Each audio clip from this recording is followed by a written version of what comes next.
It's Tuesday the 10th of December in the Vendée Globe, the skipper's 30th day at sea, and the big question is out front, what is Charlie Dallin actually up to?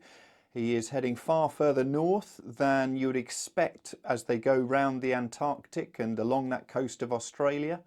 There is a big storm there, but we've got to see why he's heading actually out of it and to the north, where he's going to do that further distance.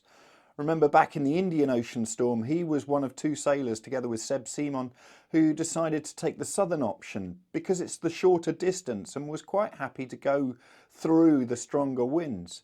So this is quite a departure.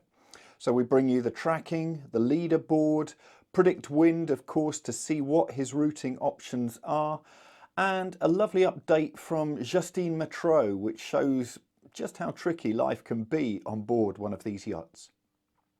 On the tracker at 0600 UTC, we can see how Charlie Dallin has carried on Port Jibe. This is going further north than his competitors who've jibed on to starboard. That's Sebastian and Simon and Ewan Richomme. And this is as they're on the western side of this storm, which is heading east. The distance when you head north is significantly more. And it is worth looking at the 3D tracker at this point. And we can see there, here we've got the Antarctic exclusion zone in the Antarctic itself. But you can see how every single time that you go further north from these points, you are travelling extra distance. This 3D view shows it very well. The flat earthers may not like this view so much, but it is very good at representing what happens when you go further north, just like when the sailors decided to go north around that Indian Ocean storm. The extra distance cost them, and that's how both Charlie Dallin and Sebastian Simon pulled out such a good lead at that point. The latest rankings show there Dallin in the lead with Sebastian Simon and Ewan Richomme making up the podium currently. Ewan Richomme is slowly grinding down into that lead. He's now just 309 nautical miles behind. He was over 500 nautical miles behind just a couple of days ago. As we scroll down there, we can see Sam Goodchild in 7th place, 761 miles behind Dallin. And there Boris Herrmann in 10th place is leading a group of four who have stuck together for quite some time. We've got there Justine Metreau, who we will hear from in a little bit, Sam Davies and Clarisse Kramer. They have been sailing together and gone past the Kerguelens now and have been a real little group in this race. Going down a bit further, we can see there Pip Hare in 16th, Jean Le Cam, the leading daggerboard boat, in 18th. And a bit further down, Conrad Coleman there in 29th. Richard Gladwell, sailworld.com's New Zealand editor, has run Dallin's position through predict wind and all of the routing options have him jibing straight away and back to the south towards that ice boundary. Beyond that ridge in the ice boundary again, they have him heading south. There are a couple of options that head towards the South Island of New Zealand, but generally he is just trying to stay as far south as possible. What he has done effectively is bang a corner, but it could well work and he's not put many feet wrong so far.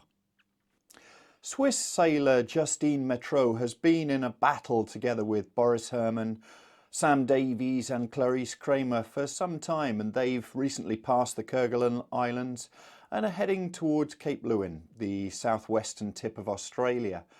We've got an update from her which really shows just how rough the conditions are out there. The audio at times is tricky to hear, but overall it gives you a really good impression of what it's like on an IMOCA. Hi everybody, we're at the 10th of December on board Timon Princess.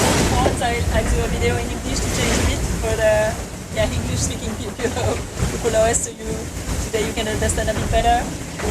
So currently we're kind of broad reaching with the mainsail and mainsail 1 reef and J2. Conditions are pretty bumpy, like it's between 23, 28 knots of wind. The sea state is quite deep and really kind of everywhere. So trying to reach a good average, but without kind of feeling destroy the boat. yeah, and it should stay like this for a few more hours and then decrease and lift us. So we see I'm still sailing with the same group of 3 other boats, and it feels like everybody's kind of doing the same because we kind of all have more or less the same speed. So it's all about like trying to manage the boat so it can last for the race. And today it's just been like one, it's the day we left like 1 month exactly ago.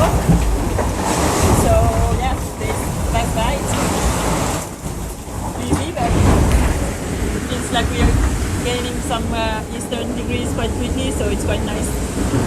And it's really sunny this morning. It's changing because it's been really foggy this afternoon. When I show you a bit around.